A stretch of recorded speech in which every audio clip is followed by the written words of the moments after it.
333. R.I.P.P. Don P. PhD. Yo. I said, R.I.P. TV. Tell a homie. Mob Deep Mondays, that's everyday, thoughty. It's all for the community. That's what P showed me. We lost without the unity. Where the fuck is the OGs? R.I.P.P. God bless the real. Only for the righteous. The rest will go to hell. Flipping through the book of Revelation. Figure it out.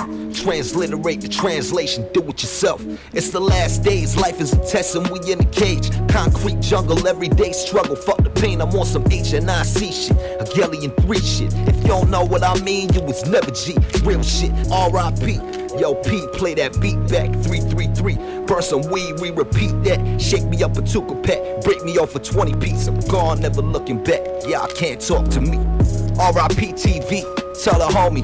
Mob Deep Mondays, that's everyday, thoughty. It's all for the community. That's what P showed me. We lost without the unity. Where the fuck is the OGs? Like the weed, play some IMD for me. It's hell on earth for real, but y'all don't wanna see paper trail politics. All the shit was prophecy, strictly for the family. Peace to the prodigy. R.I.P.P. I sleep when it's time for me. Dope dreams bring the skizzy, pour the Hennessy. Searching for some inner peace, couple hundred G's. Deadly weapons and some weed just for you and me. R.I.P.P. I sleep when it's time for me. Dope dreams bring the skizzy, pour the Hennessy. Searching for some inner peace, couple hundred G's. Deadly weapons and some weed just for you and me. Yo.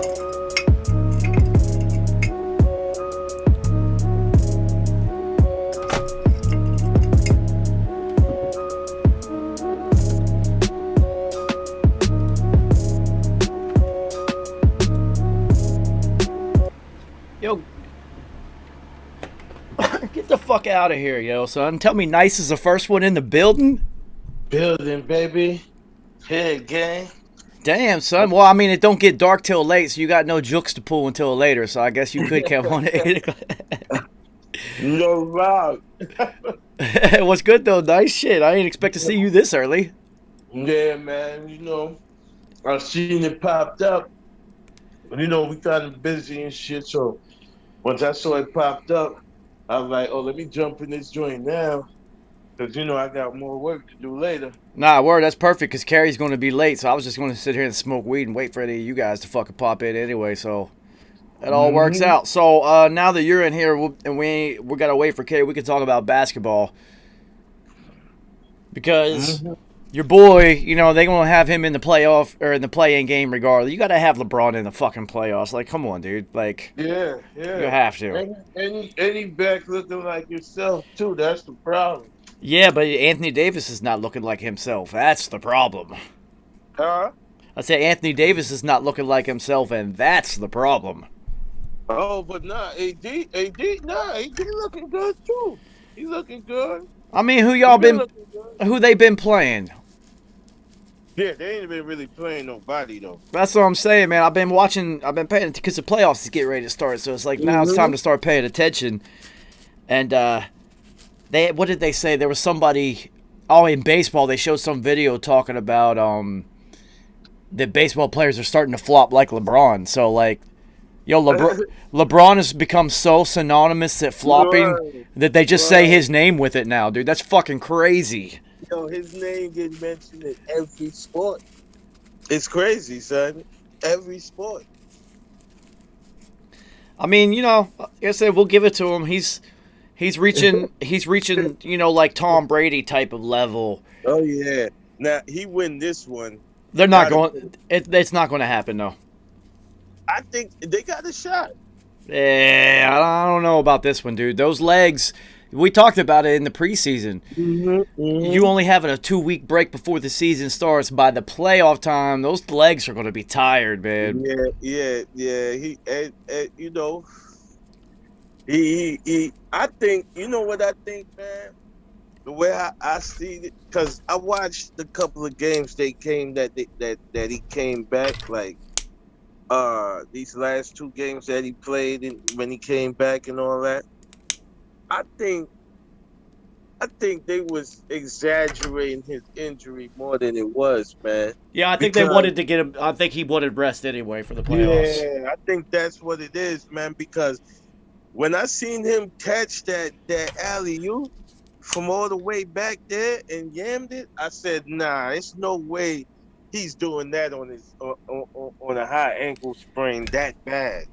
That was that Yeah, bad. definitely not doing that. And it's you remember back when he first got hurt, the first report said that he tore his a ligament. He was done for the year. So it was like, Yeah, I think so, man, because I'm seeing the way how he's playing. It's like he just rusty. You know what I'm saying? It's not even nothing to do with his legs. He's just rusty. So, by the time he do the play-in and the playoffs start, by the second round, he's going to be his old self.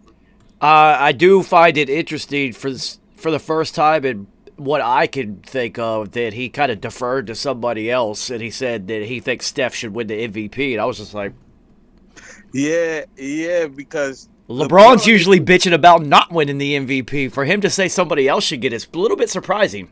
because LeBron plays a lot of mind games. See, Steph about to be a free agent.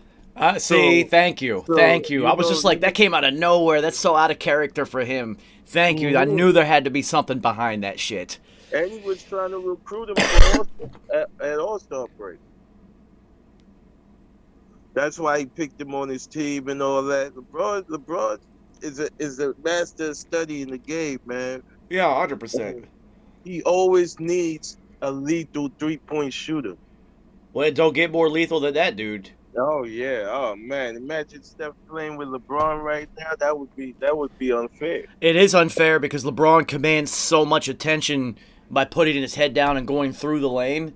Yep. Either you're going to have him just get easy buckets and dunks because you're one-on-one in him, or he's just going to kick it out. Threes all day. That's it. LeBron's not stupid, nice. He knows how to compete for championships at the end of his career without having to put up any effort whatsoever. Exactly. Exactly. That's why they went and got Wes Matthews and all them type of dudes and Macklemore, dudes who can just shoot the three, like just days, nights. They gonna be hot. Like Macklemore is the kind of dude. When he's hot, he's hot. He'll hit like 5 in a row. You know what I'm saying? Yeah, 100%. It's actually a playing game going on right now, but it's terrible though. I mean, I'm so far removed from NBA basketball that I probably won't even watch the finals. Yeah, I predict the Lakers and Nets in the finals. I mean, I know how sports entertainment is, and that's what they need. So it'll probably happen. Yeah. Nice. It's the exact same thing I said in the preseason last year. Yeah. It's going to be Tampa Bay is going to the Super Bowl against Kansas City because they need Tom Brady in the Super Bowl. They got to have this storyline. It sells the most tickets, and it happened. Easy. Yeah, that's why I'm saying that, because LeBron versus Kyrie is a must watch. You're gonna watch that. It's no way in hell, because Kyrie don't like him that much anymore. LeBron don't like him that much anymore. So it's gonna be, they were once teammates. It's a lot of storyline. Of course. So yeah. Yo, so schedules came out finally. Patriots have pretty much one of the easiest schedules. The Bucks have a pretty easy schedule, surprisingly, but the schedules are set years ahead of time. So yeah, I forget which team had the hardest schedule, but it was. I think it was Seattle. I think it was. Now there was a playoff team. It might be the Browns. Maybe not. Yeah, the Browns is up there. They're definitely in the top 5. But nice, there's a playoff team from last year that has the hardest schedule for the first 8 games. And then at the mid-seat point, they have the easiest schedule in the second half. So I forget, I should have wrote a note down because I want to make a note of that, because clearly look for that team to stumble out the gate and then make a run late in the year, because they got the easiest schedule the second half of the year. Now, week 4, Tom travels to New England. Yes, that's going to be a dope game to watch. because you know the hoodie is not gonna make it easy on Tom. Well, my biggest thing is I want to see how the crowd reacts. Yeah. When he comes out and runs down the sideline and says, "Let's go" in the end zone like he has for 21 years in a row, are they going to throw shit at him now because he's not, and he won the championship. Yeah, man, they're going to throw shit at him. Like, Boston fans, there's no loyalty there, man. You got to have the uniform on. That's all they care about. Mm-hmm. So, yeah, I don't know. Kerry said he had to go get a bottle of wine or some shit like that. Okay. So Kerry's a big drinker, huh? I mean, I suppose it's the same thing with me and weed. But I like my Jets schedule is pretty cool. It's pretty cool. I mean, it's funny because they make it like they put out the schedule and you really think about it. It's like, all right, on paper, you have the hardest schedule, but that don't mean shit. That was last year's teams. Mm-hmm. These are whole different teams. Yeah. So we open up the season against Sam Darnold. You see, I do like the modern day NFL how they schedule games because they make the shit like shit you want to see. They're making it entertainment instead of just being this team plays this team. Like they were like, nah, Zach Wilson, Sam Darnold, put them together. Fuck it, week 1, let's go. Let's go. All right, so who else we got in week? Oh, Tampa and Dallas open up the season. Makes no surprise. You got the Super Bowl champion always kicks off the season, and of course they would pick Dallas. Whatever. Yeah, they're gonna beat Dallas. All right. Now we can talk about football. Now that Kerry has got his Pinot Grigio or whatever the fuck it is you're drinking. Nah. Never the white flight. That's racist as shit against white wine. Look at Kerry, what's up with the hair, baby? Oh, you know what I'm saying? I'm going retro. I used to have the joint down to the middle of my back in the day. So, going Rona retro. Retro C. Well, what has become a tradition now is on Tuesdays I play golf. Yeah. And then I literally get off the golf course and I get here and I got about 20 minutes before we go live. So I did break up some things that I wanted to talk about that's football related. So I was waiting for you, Kerry, because I know I'm going to bring up a topic and it's good to have both of you. I wish Roger was here to talk about this too. That I can guarantee you that neither of you have seen this yet. Because of the nature of the article, it has not reached mainstream news yet. So I've been waiting for this one. So, some information has leaked regarding the NFL's ongoing litigation versus concussions and former players. Okay. We all know how slimy lawyers are.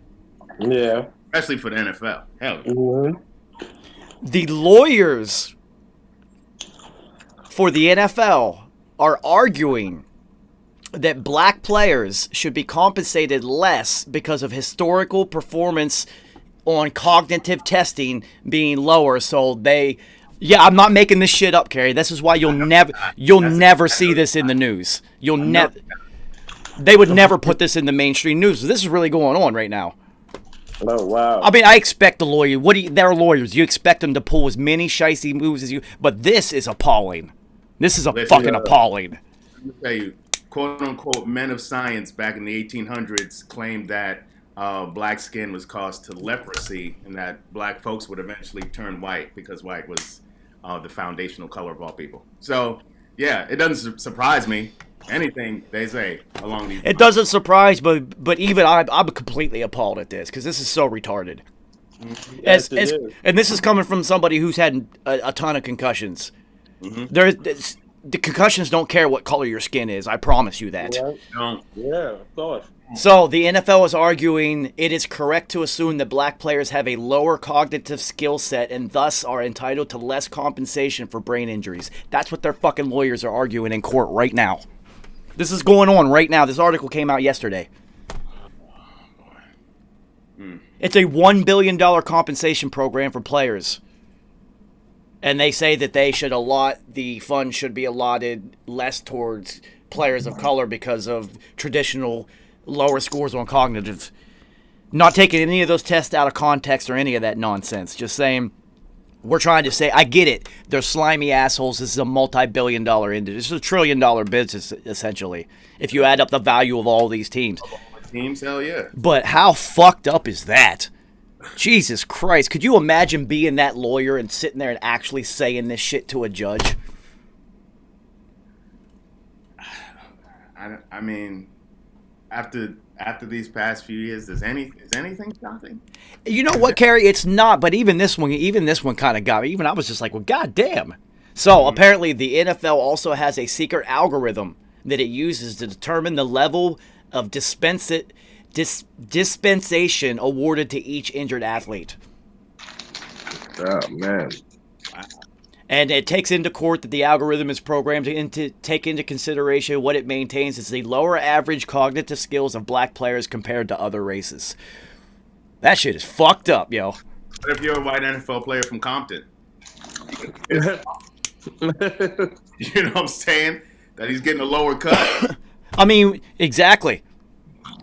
I mean, so you're willing to tell me that motherfucking Billy Bob, the 340-pound lineman, is getting his face smashed in his whole life, that literally grew up on corn and hog farming, that he's scoring higher, he deserves more compensation than somebody that might have gone to like Brown or Howard or Stanford or something? You know what I'm saying? Bryce Love went to Stanford. Like, what the fuck, dude? This is fucked up. This is fucked up. Yeah. Richard Sherman went to Stanford. What, you going to say he gets less money? Yeah. We all know how smart he is. Like, what in the actual fuck, man? This is fucked up. Yeah, in many ways. In many ways, man. That's the NFL for you. That's big business, man. Yeah.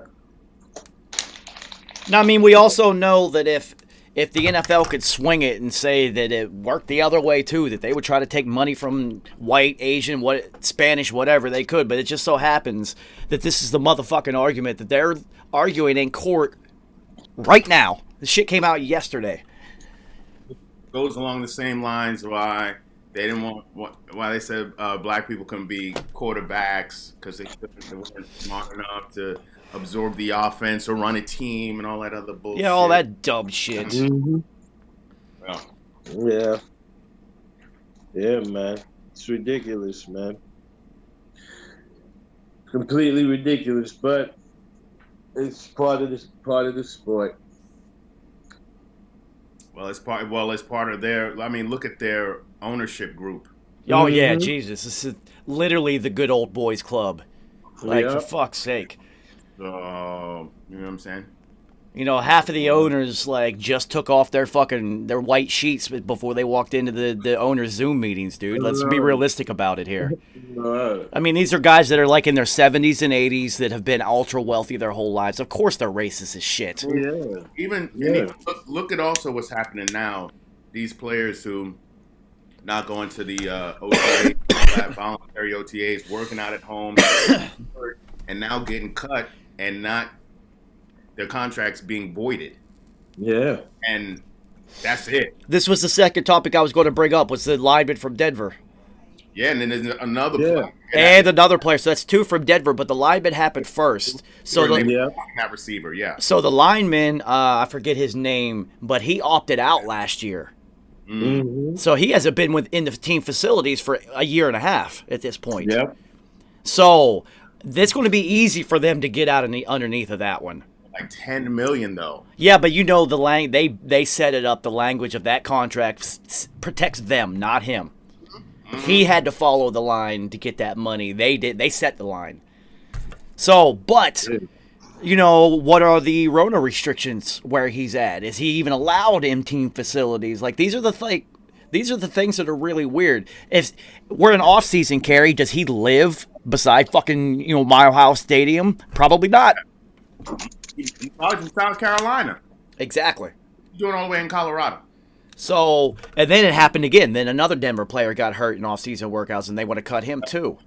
Deshaun, I forget his last name, but it was a receiver. Yeah, it started with the H. Yeah, and he was getting shopped. They were actually shopping him around. I mean, a torn ACL will put a monkey wrench in all that. Yeah. I mean, you guys know. I mean, I had I was a scholarship player that tore out my rotator cuff. It's just like, well, you might have been the nickel corner and the starting punt returner, but whenever you come back, you're starting all over, asshole. Yeah. You know how easy it is to replace people. Right. Yep. I mean, unless you just have,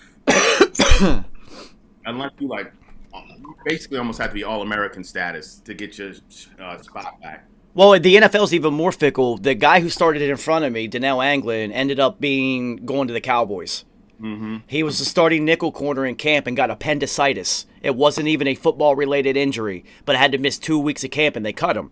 Mm-hmm. Nobody else signed him because he was an undrafted free agent from Division II.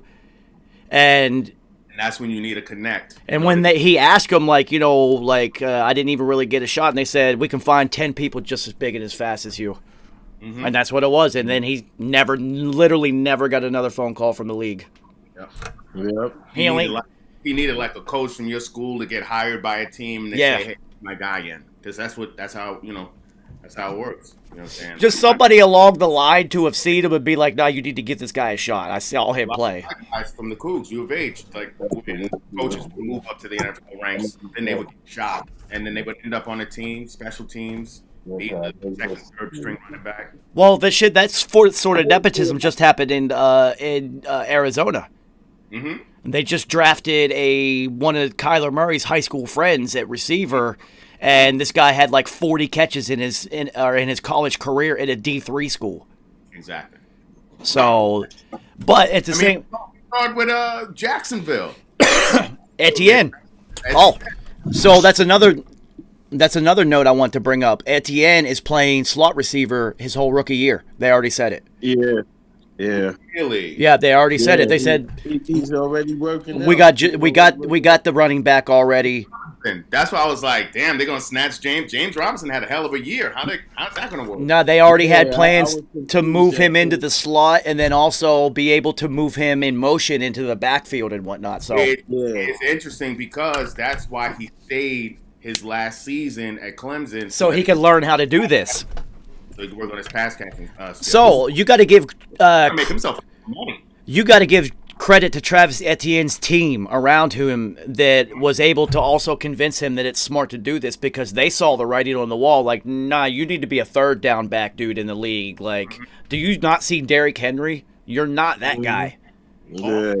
Look at how long it took for Wayne Gallman, who won a national chip. Deshaun Watson and them at Clemson. This guy was a proven winner. It took him 3 years before he really figured it out. And it took a Saquon Barkley injury.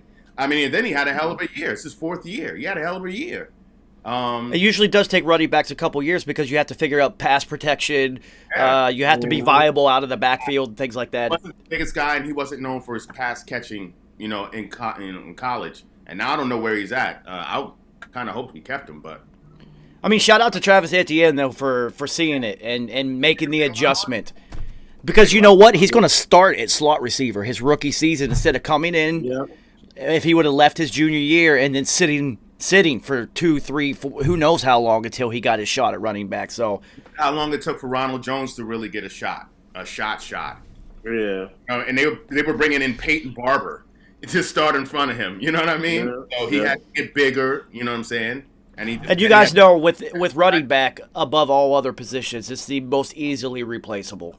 Yeah. If you can make it as a running back, if you can make it to age 27, 28, you old in this game. Like you've done. So this is why you have to give credit to the Tom Brady of running backs. Frank Gore is fucking 37 years old.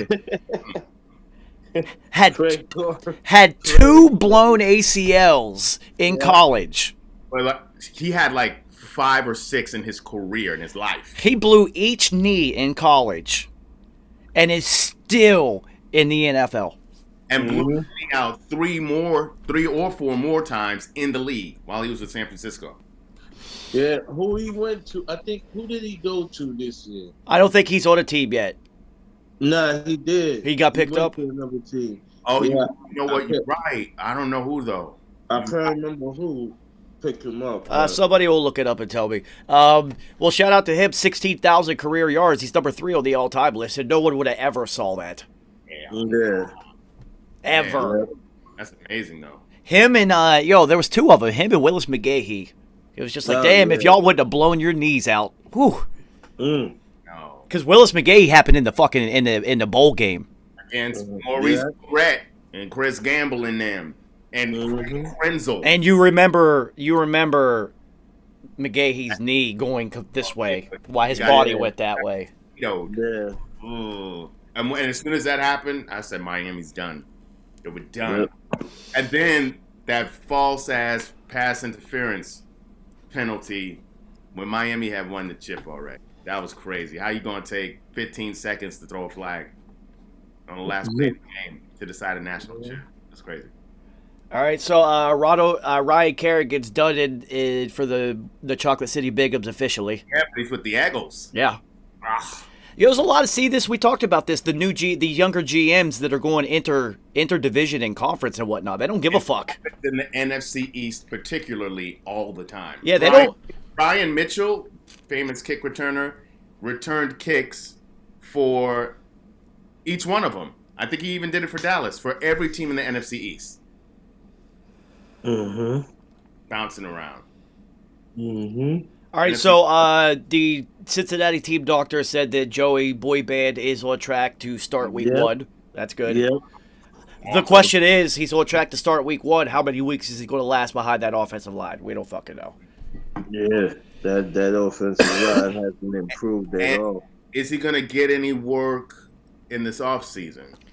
Like, when is he going to be ready to start working? They said he'd be ready. So, I mean, the one good thing, I think that may be another reason why you add Chase instead of Penny, knowing that he's basically going to just be thrown into camp and let's go. Well, you already have rapport with Chase. You guys fucking won a title and you threw 22 touchdowns his senior year, or his last year he played. So, there's a lot of layers to that decision beyond just, and like I told you guys last week, I heard in an interview that they said they followed the Peyton Manning.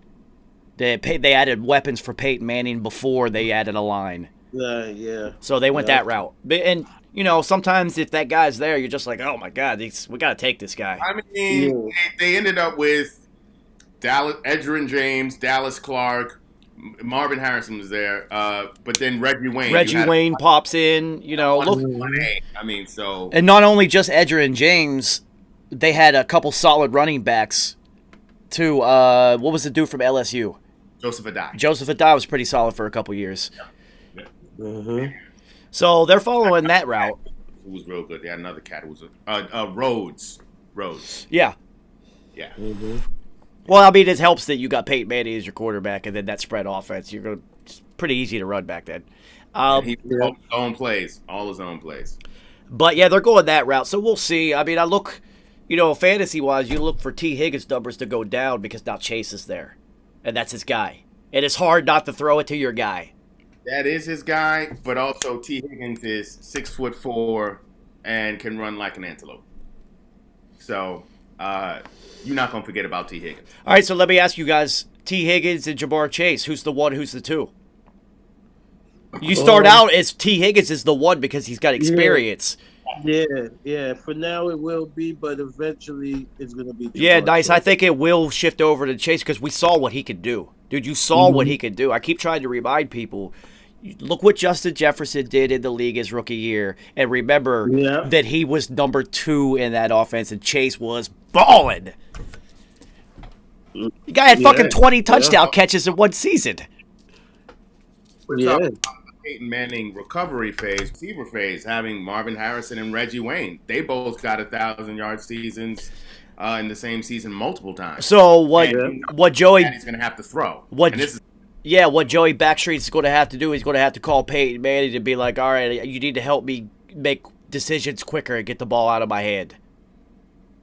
If we're going to go that route, if the weapons are there, those guys can get open. Chase and and T. Higgins. Yeah. T. Higgins, they can get open. So it'll be interesting. Yeah, they could be 1,000-yard receivers, both. So Kerry, we've talked about this numerous times about how being liked and being a backup quarterback and knowing systems keeps you in the league. And there was one example that I brought up. Guess who just got signed by New England again? Brian Hoyer. Brian Hoyer. Yep. Yep. That's your guy. Brian Hoyer. Chase Daniels is my guy. Brian Hoyer is my backup. You know what's crazy? Because during the Roney season, remember, teams had the quarterback that never went to the facilities just in case there was a Roney infection and they didn't want to have what happened to Denver happen to them.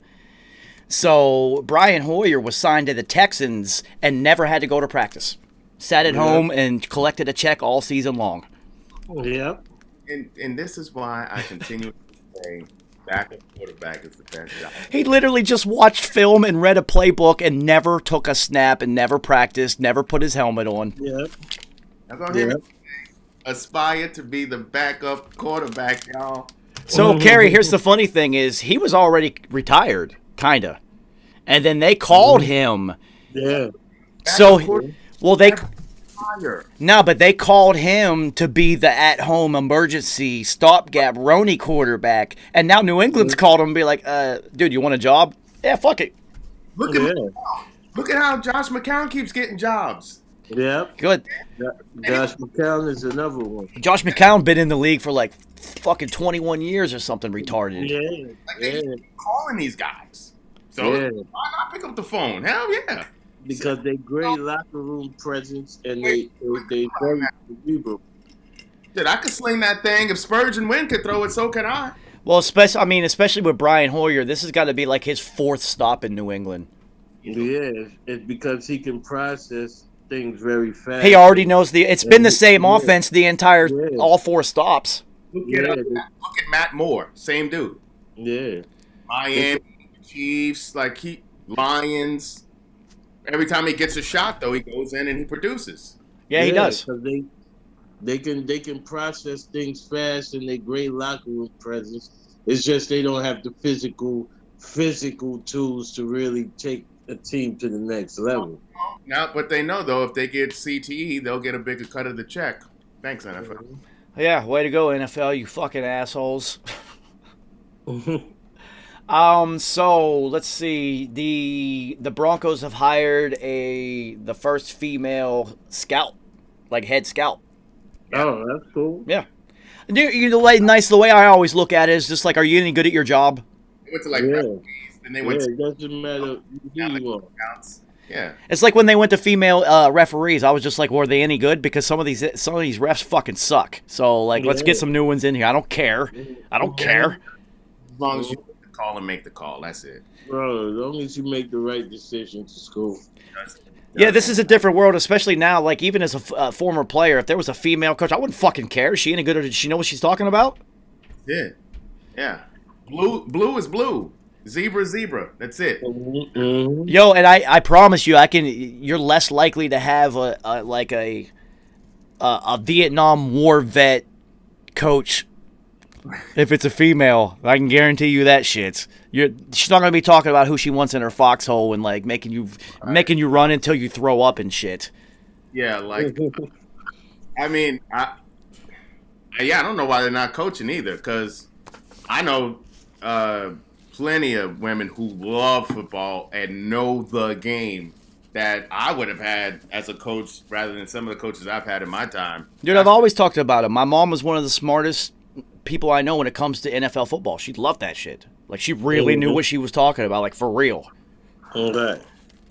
So, I mean, it's 2021. There's going to be more progress. There's female referees, female executives. Basically, what's the lady in Buffalo? She runs the Bills. Right. Yeah, I can't remember her name, but her husband bought it, but she runs the Bills. That's her team.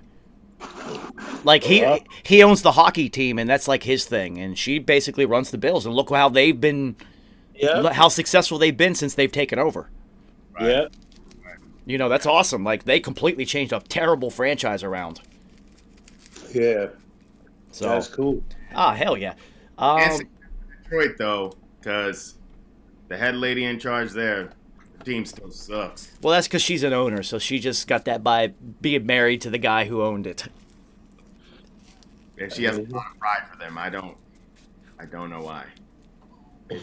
I mean, you would think that, like, somebody like that, if you really, really, really love the team, then you'd sell it. You'd get to hand pick who you sell it to and whatnot. wouldn't have fired Jim Caldwell after he just got you to the playoffs. Yo, see, that's Kerry. That was the thing. The playoffs in Detroit were so shocking they didn't know how to react. They had to break up with the best thing they ever had. No, they didn't know how to react, and they just did what they always do and fired their coach. Good for me. It's not you, it's me. Yeah. Oh yeah, literally, it's like clockwork to them. Have a bad season, fire your coach, get a new GM. So it's just like, It's like the coaches that have the worst seasons stick around, but the ones who've had any success, you got to go. You got to go. We're not used to this. yeah, no, bad ownership is a thing, and it's funny. It's funny when people think that like it just comes down to just the players on the field, or maybe a coach. It's all the coach's fault. Look at the turnaround that happened for the Clippers as soon as Donald Sterling got booted. Instantly better. Playoff team. They bring in Chris Paul and Doc Rivers and change the entire team. Yep. That's ownership. That's real shit. Yeah. Terrible owners. I mean, the best example of all time is New England. Look at pre-Robert Kraft and post-Robert Kraft, what they've done. Look at Golden State Warriors. With the ownership group. You know what I'm saying? It's like these teams have success for a reason. So it makes you wonder why, like, Dan Snyder and James Dolan and these motherfucking assholes just keep hanging on to these teams and just... He also has the building. You understand? So you could still own the building. You don't got to own the team. You could still get millions and millions. He's a classic fucking narcissist who was down at the winery playing with his shitty band while his team is drafting the building that you fucking own not that far away. But you want to play your shitty music at City Winery. Okay. In spite of him, Knicks, 4th place. Yep. Let's go. They in the playoffs. See, that's nice. That's why I can't get on the Curry for MVP because Julius Randle should be the MVP this year, dude. Busy. Put up all he put on a show this season. Put up I all. always knew he had it in him, though. I always knew it from since college. He, in Kentucky days, he was balling. I mean, Who was his first mentor in the league? Kobe. Yeah. I always thought that he was just like a way better Draymond Green. Yeah. Yep. Draymond Green doesn't make sense to me. Draymond Green actually used to shoot the 3 and make it. Yeah. And all of a sudden, he can't shoot to save his life. Amazing defender, but, bruh, you had to get better at your jump shot. It's not like you Ben Wallace. Making it to the Hall of Fame. Yeah, shout out to Ben Wallace for getting into the Hall of Fame, man. Of course. Shout out to Ben Wallace. Well, all those Defensive Player of the Year awards, you kind of thought that was going to happen, right? Yeah. You got to do that with He had to get in. The surprising one to me, and this is not any bias whatsoever because I am a huge Chris Webber fan. I honestly don't think Chris Webber should be in the NBA Hall of Fame. No, Nope. I know. He's in the Hall of really, really, really, really good. He just injuries really because with Chris Webber that's the thing that just really frustrates you because he just got hurt. College, he almost came through with the promise of a chip in college, and he had the timeout. And then in the league, you almost had the promise. And then Robert Horry hit a 3 at the top of the key. Yep. Big shot Rob. Yeah, man. So Crushed a lot of people's souls. I mean, listen, Kerry, I'm a huge Chris Webber fan. Huge. Always have been. From Michigan, Golden State, like always. I always liked his game, especially in Sacramento. he was a walking triple-double. But this is the hall of the best, the hall of excellence, the hall of you changed the way basketball is, and he didn't. In college you did, but not quite the NBA. I mean, and look at that. Look at how many players get into the Baseball Hall of Fame. Don Baylor, an excellent player, but Hall of Fame worthy. Yeah, you look at his numbers compared to some other people who got held out. Mm-hmm. See, I would put Chris Webber in the Sacramento Kings Ring of Honor, and that's as far as I would take it. That's a player. That's easy. What's up? C. Webb helped change the culture in Washington. With Yes. Yeah. Juan Howard and Rod Strickland, and I mean, Mhm. they went to the playoffs against Jordan and them. They lost, but they were changing things out there. So he's made an impact on that, on the teams, especially early in. I mean, I'm talking like, he's right on the edge, but just he does it I feel you. not just not in there. I feel you. All right, so Kerry, like once our generation of people is gone, is Chris Webber really going to be remembered by anybody? No, it's us who remember him. Because on those teams especially, who do they talk about? They talk about White Chocolate, Jason Williams, or they talk about Bibby, or you may get some Pager talk, Bobby Jackson for sure. You get Doug Christie's wife more than Chris Webber. A young Gerald Wallace.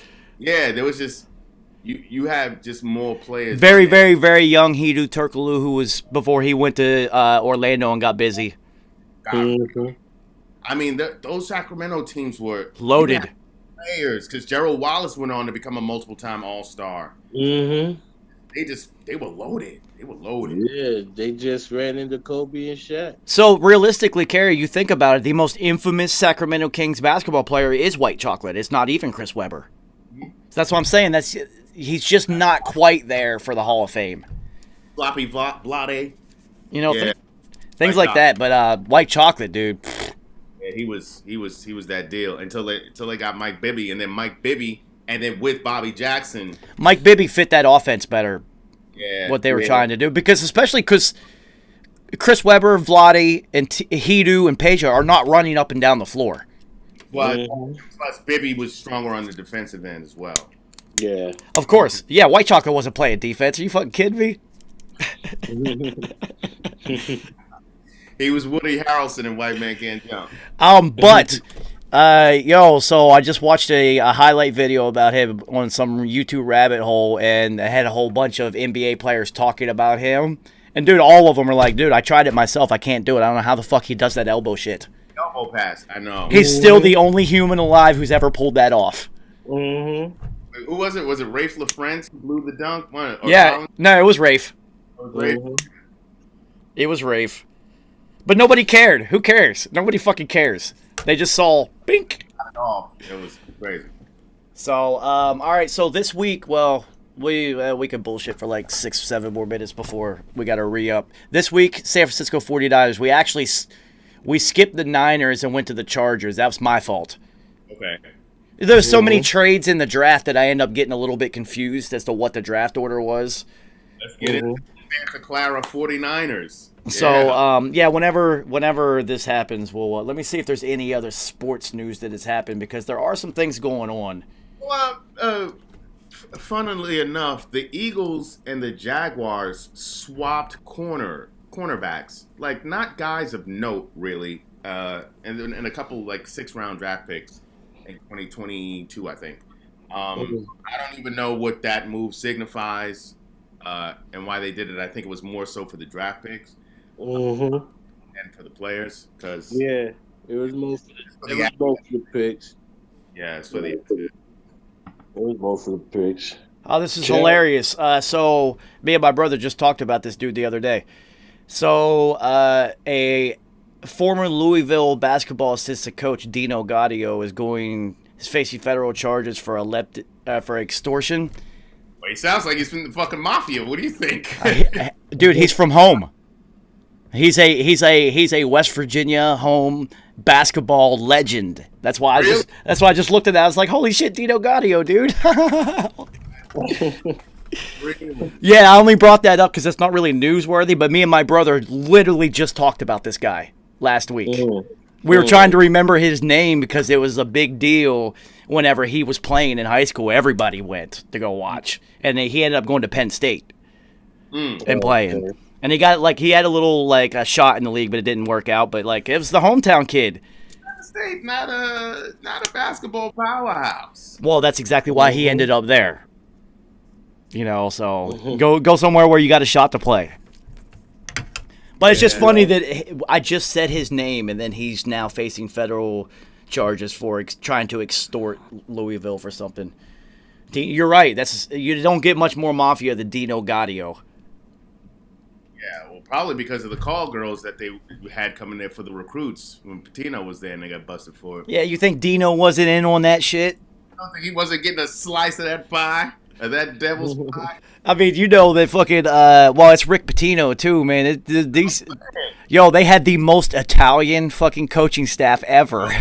So Slick Rick was in the building when that shit was going. Yo, remember when Rick Pitino used to? What the Iona prep? Come on now. Yo, remember when Pitino used to wear white suits on the sideline? Oh yeah, with the little red ties, straight like the devil. Yep, Yes. 100%. Mm-hmm. Hair back, styling, son. Yep. Style.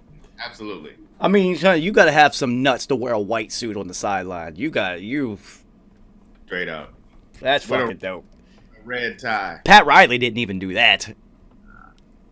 He was too smooth for that. So the Pacers just put it on the Hornets, 144 to Yeah. 112. They certainly did. They destroyed. I was watching that game. It And that was horrible what to watch. Malcolm Brogdon play though, or is he still? Yeah, Brogdon played. Okay, and then Miles Turner is out though.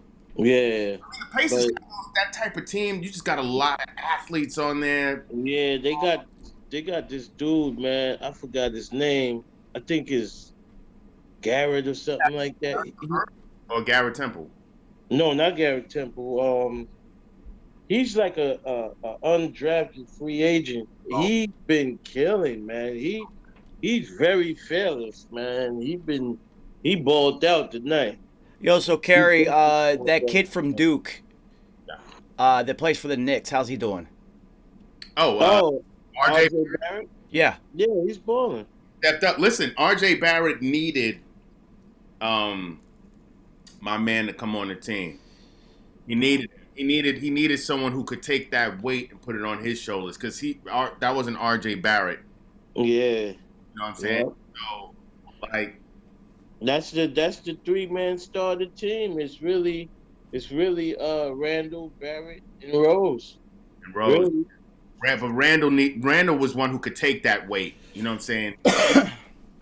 And because But one who bought into Tibbs' system, when your best Yep. buys into the system, everybody just falls. in Will, line. can you imagine whenever his rookie deal is up, that Zion ends up with the Knicks? Listen, he loves New York. He wanted to get drafted by New York. He wanted. Yep. Everybody Yeah. wanted him drafted by New York, son. Everybody wanted to go to the Garden and see that shit. Yeah. I Really, think that's where he's gonna go. he really wanted it. So, I mean, trust me, Zion comes to New York and is a Knick, I will go watch in person. I'm going. I have to. CP, come on now. Yeah, I think he will be. No, he's going to. No lie, Randall and them must see TV, especially if you like that '90s Knicks basketball where you getting scrappy now. And this what we doing? Like Randall's our modern day Mason, but who could shoot. You know Yeah. what I'm saying? Yep. That's why I said he reminds me of Draymond, but better. Yeah, but that's what I'm saying. So it's like Anthony Mason, like I'm a Mace dude. You know what I'm saying? Anthony Mason was the guy. Hey, listen, I took a lot of inspiration from Anthony Mason's hairstyles. That's what I'm saying. And he also the greatest parts ever. Yeah. For those who don't know, just go look up Anthony Mason's hairstyles. Every award he won or team he made it on, it was on his head somehow. It was carved in there. Yep. Numero uno, unmatched ever. All hands team. I remember he had the all hands team written on the side of his head. I was like, yes, let him know, son. Mhm. Yeah, no, nice knows. He's nice as seeing about 8 million of my Mohawks. He knows.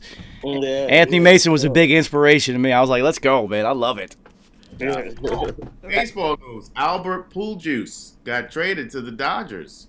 Mhm. He's holding on. He's like what? He's like 43. Something like that. I think he's got 600 home runs, so he's still out there. He's like 660. Yeah. So, I think he might be trying to get 700. And Yeah. he's got 2 rings. Because Yeah.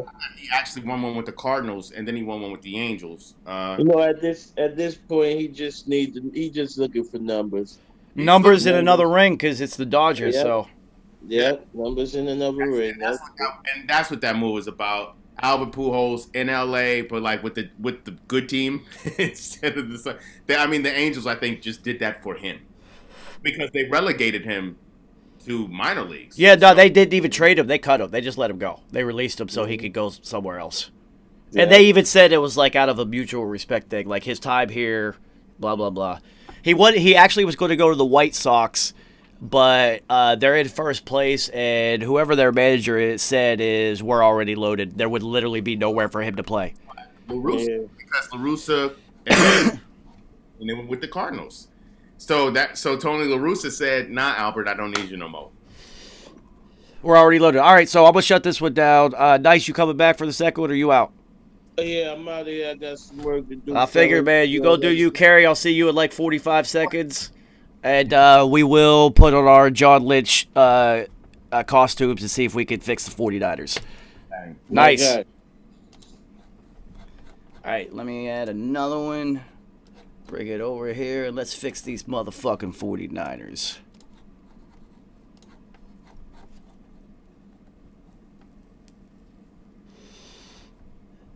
Luciano, what up, homie?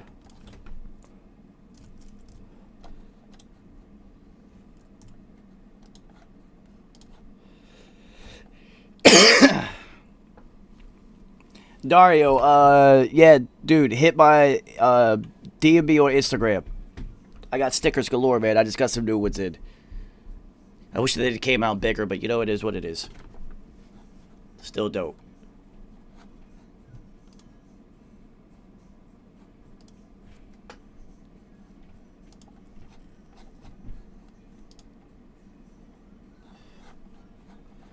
All right, let's go to teams. Let's look up these San Francisco 49ers. Yo, where's Flea at? This is his squad, man.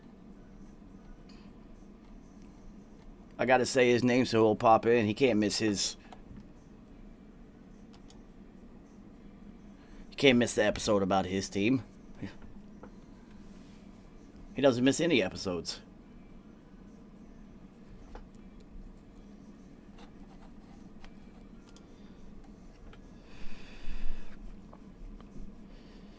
Yo, so first 49ers news that pops up, Marquise Lee just signed to the 49ers. Oh, they re-signed him. Good for him. Yeah. I like him. Yeah, it's he's it's like one of those players that had talent and skill. It's kind of like it never really just worked out. Which happens. It happens. Yeah, fast. Yeah. Well, good for him. All right, so the 49ers. Obviously, the biggest news is Trey Lance, but we knew this was going to happen. At least I knew it was going to happen. I predicted it a week ahead of time after everyone was still... Well, you made the family connection. Yeah, I mean, it was just... it's too easy. They're not going to keep calling his family and stay in constant contact with them if they're not drafting the kid. What the fuck would you do that for? Yeah. And we all... I knew they were going to go Mac Jones. No, you're just not going to... Well, we all knew that because you don't trade up for Mac Jones. So it was Justin Fields was the guy in the spot, and they didn't take him. Yeah, I thought it was Justin. But apparently, they had to work out with this kid, and, they saw all the physical tools. Like, the unlimited ceiling, apparently. Also, he scored amazingly in whatever stupid-ass test they give you. Fucking Wonder Leg. Wonder Bitch, whatever it is. Listen, just get these guys the playbook, give them some time to look at it, get them on the field, and it'll work itself out. Well, I mean, we all knew that Jimmy G is not the long-term answer in San Francisco because of health issues. That's not his ability on the field. Because every time he's been able to play, played well. Extremely well. Yeah, he's accurate. He has good movement in the pocket. He's very calm. Very calm. He just can't stay healthy. At all. All right, so let me run through their off-season acquisitions because this is easy. Josh Johnson is on is in their quarterback room. Interesting. I love it for Josh Johnson. This dude hangs on every year Josh Johnson is in the league. That's why I had to say his name. It surprised me. Like, really? At this point, I don't even know how long he's been in the league. It has to be double digits. Yeah. It seems like he's been in the league for such a long time. There are some players that make it as backup quarterbacks, and there are some players that make it as a camp arm, and he has made it as a camp arm. He was on Tampa. I think he was on Cleveland at one time. He was definitely on the Giants. He's just maybe even the Jets. Did he go to Minnesota? He's been all over the place. He's been everywhere. He's been everywhere, man. I'm surprised he's still in the league, but they signed him in January.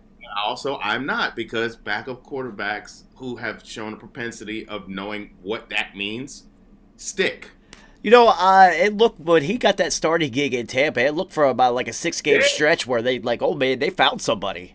And they really liked him. This is what I'm saying. Like, and you know what? The kid has moxie. So He sure does.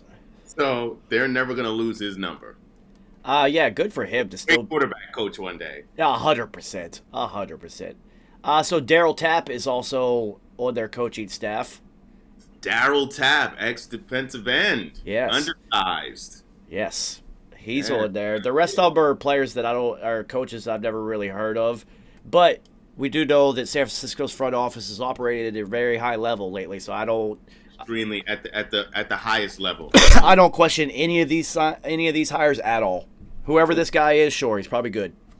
Listen, Daryl Tapp, especially during that time when he made it into the league, he was considered undersized, but he was on that Seattle Seahawks team that went to the chip, and he was integral because he played like Dwight Freeney. Yeah, he's already in the coaching ranks. Good for him. Dwight Freeney won a chip. So that lets you know that his whole career, they already knew that about him. They're like, this guy's probably going to be a coach. Yeah. Which means when he was done, teams He probably... at his size. Yeah, and then teams probably reached out to him like, hey, whenever you're done, if you think about coaching, give me a call. But they players like that, they know which ones are going to turn into coaches early. Mm-hmm. Mohamed Sanu is out in San Francisco. How is that guy still in the league? Because he's a willing blocker. Yeah, that's about it, because he's the slowest receiver in football. And he's also 6'3", 4", 230 pounds. Speaking of slow and big, Throw the rock. So they always have that. And his relationship with the head coach. all right, so side note on big and fat and slow. But just because it's you. Yeah. Kelvin Benjamin, great signing. Oh, yes. I saw that. And he's making this move to tight end. It's hilarious. And that's definitely a Gettleman move, but I mean, there's no risk in it at all. he figures it out. It's not like he couldn't catch. He just was fat and slow, and he was lazy. Yeah. That was his problem. Well, to me, that means he's not going to be a willing blocker. You're fat and lazy.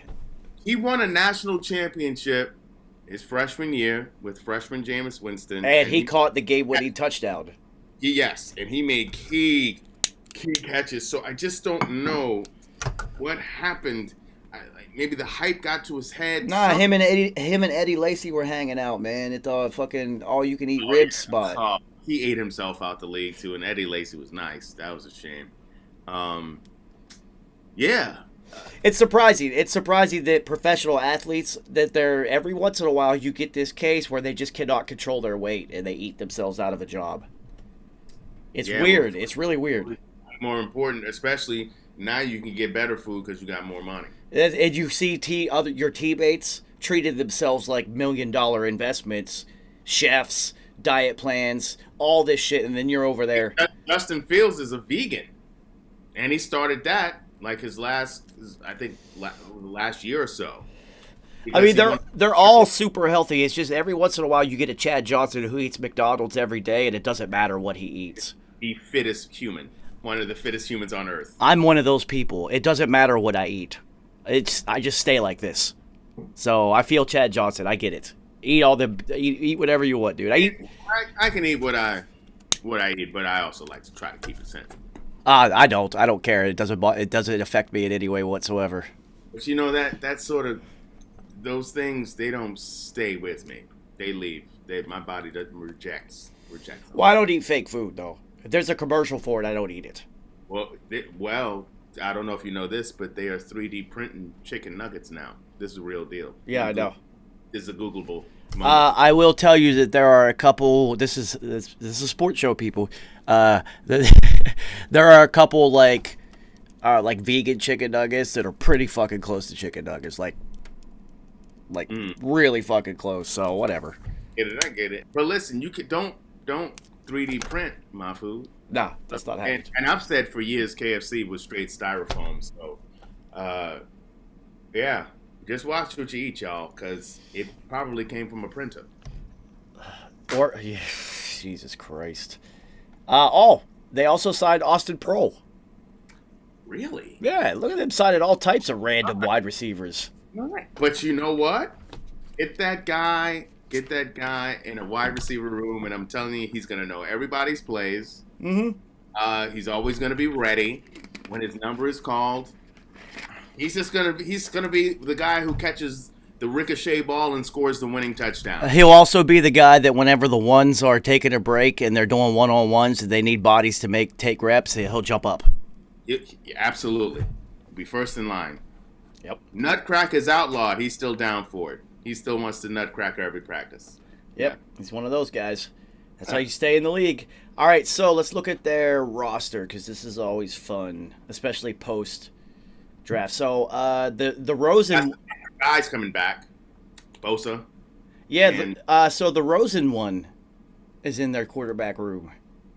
I didn't even know Josh Rosen was still in the league. Oh, they picked him up. Yeah, the Rosen one. Nice. So they got Jimmy G, who has health issues. They got Trey Lance, we don't know what he is because of his experience level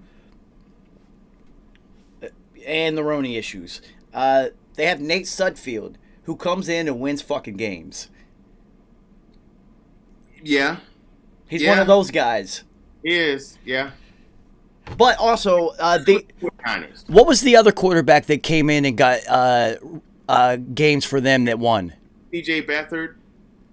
There was him and there was another one. Yeah, there was another one too. So you're looking at basically whoever they basically turned their quarterback room into Denver's running back room. Yeah, they got like 8 quarterbacks. Whoever's back there is going to get W's, whatever. Well, but about the Rosen one, right? Think about this guy. He was supposed to be the guy in Arizona, and then they drafted the guy the very next draft in Kyler Murray.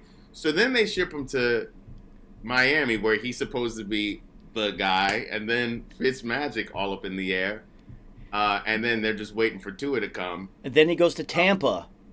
Then goes to Tampa, yeah, but can't stick because Blaine Gabbert got the job ahead of him. And the Rosen one, remember those images of the Rosen one sitting with his face mask in the stands by himself. He wasn't even on the sideline. Nobody, he's a guy, he's still young. He has to learn how to be liked. I don't think he's very liked. I think people have felt for him. They felt for him. They thought like, well, maybe let's kick the tires on him because he never really... No. I think he's one of those quarterbacks that was like always just kind of like a pretty good quarterback growing up. Was always in the right position, the right system and everything, and his players don't like him. You can tell they don't like him. They do not like him. I'll take Fitzmagic any day over this kid. Oh, for sure. Yeah. His play. I'll take Fitzmagic left-handed over this kid. He just keeps getting shots, though. Well, because the physical potential is still there, and he's so young, he's still under his rookie deal. He's still cheap. Exactly. That's what I'm saying. He's cheap. That's why I'm saying they'll kick the tires on him because he's young. So since he's under his rookie deal, that means he'll only get 4. This is probably his last year because no one's going to pick up his 5th-year option. It'll be way too expensive for somebody that sucks. Yeah. So this might be his last chance to really start being liked. If you want to have the best job in America, Josh Rosen, start making friends, buddy. All right, so their running back room in the offseason quietly turned into what's looking like it might be one of my favorite running back rooms in the NFL. Yeah, so Raheem Mostert can fly. Yes, he can. He is super fast. He has reached in the past 2 seasons, he is the player who has reached the fastest on-field speed of anybody in the league for 2 years straight. He can fucking run. Yeah. And it's not, we haven't had like a real, like a home run hitter at running back in a while. Mhm. Chris Johnson was the last one. Well, yeah. Home I run, mean, home run. Like, well, you had Latavius Murray when in his Oakland days, but he was too hurt. But he could, like, he definitely had some games where he hit some 80, 90-yard joint, 80, 70-yard joints. it's Yeah, been, but it's like been, consistently, Chris Johnson, I would say probably. AP. yeah, but he was different because he was so consistent everywhere else. You don't think about his home run threat. You just think of him being a monster at all times, right? Chris Yeah. Johnson was. You expected him to break one. Right. With Mostert, I don't expect him, but I don't doubt that it's going to happen. Right. Yeah. He only needs one seam and he's gone, dude. He's fast. I mean, and Saquon is on the verge. He needs more reps. Yeah. But he has shown that he has the potential to do that on a more consistent basis. All right, so Jeff Wilson Jr. keeps the backup job for now. So we're not even going to talk about him because the two people. They got way more tough runners with who they drafted. That's what I said. Behind them is way more interesting. Trey Sermon. Oh, tough runner. Big dude. Yeah. Big legs.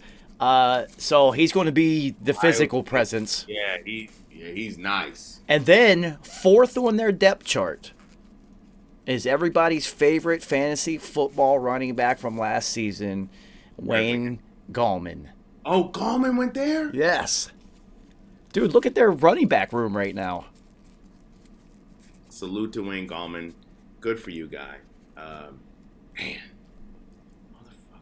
He fits a role because Trey Sermon's a physical guy. Mostert is the home run threat. I don't know about anything about Jeff Wilson. He's a tough runner. And then you got Gallman to do.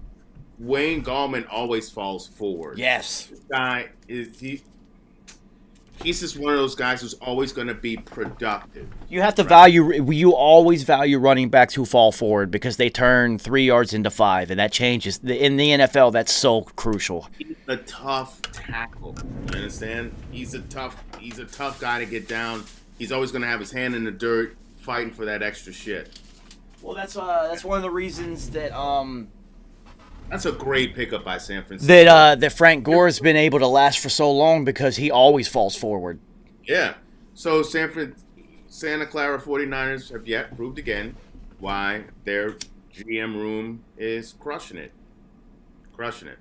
All right, so here's the issue though. Their wide receiver set is not the strongest. So we start off with Deebo Samuel, stud. Right. They're counting for guys to be healthy. And you got Ayuk, Brandon Ayuk. Impressive rookie season. Right. And so he has to stay healthy. Who they picked up? They picked up the one receiver, right? Like a 50-50 ball receiver, right? Like a bigger receiver. Well, they got some guy named Richie James. I don't know who that is. He's slotted as their third guy. Richie James near the end of last season was a darling for some fantasy people because he had one game where he scored 3 touchdowns. He blew up. Was one of the third string quarterbacks. All right, so they did add Marquise Lee. That's if he pans out, stays healthy. That's pretty solid. Yeah. The most he has to stay healthy too because he hasn't been able to stay healthy his whole career. The most intriguing one to me, and this has definitely got to be his last shot in the NFL. Kevin White is in their receiving room. Out of West Virginia. You want to talk about an absolute beast in college that just cannot stay healthy. Has not stayed healthy one season in his pro career. At all. This guy's got one game. He's probably got one catch in his career. He was such a monster in college. Was. I mean, this is his 7th year in the league? I'm about to look it up. I think he's been in the league about 7 years now. Oh my God, he got drafted 2015. So, yeah, about 7 years. Number 7 overall. Yeah, come on. So what if now, for the next 4 or 5 years, he balls? I mean, I hope he does because I hope so. Six, I mean, 6'3", 220, and runs a low 4.3, and it was great at contested catches, like He was. incredible. On the sideline catches, like, yeah, sweet feet. Yeah, he was so much potential. Yeah, so I would love to see this kid get busy, but he has to stay healthy. In order Shin to- splints. His rookie season was shin splints. He couldn't get on the field. He had shin issues. Yeah. And everyone's looking at him like, shin splints? What the fuck? Shin splints. Yeah. What? And it took him out the whole season. Entire season. He did not play one snap. Nah. So Maybe he's missed the glass. I just don't understand how you go from being a physical monster. He literally was just beasting kids in college. And then you get there and you got shin splits. Maybe he sold his soul only to make it to the league. Well, the rest of his brothers are in the league. Who's his brother? Kaiser White is a linebacker. Zero White, his brother? Yes. Zero White been balling. Kaiser White is a thumper, too. He can play, yeah. He also has he has another brother who's a receiver. I don't know if he did get a shot in the league. I don't know if he's still in, but there was 3 of them. Wow. And Kaiser White likes to hit people. Oh, yeah. So much so they moved him to linebacker. He was a safety at college. Yeah, that's what I'm saying. That was, I think his number's 54. Yeah. He's a beast. He likes to hit people. So, let's see. George Kittle, yeah, a monster. Did they retain Jordan Reed, or did he move on? He moved on. Okay. Or did he retire even? So behind George Kittle, you have nobody. I've never heard of. They drafted a guy, tight end. I've never heard of any of these 3 players though.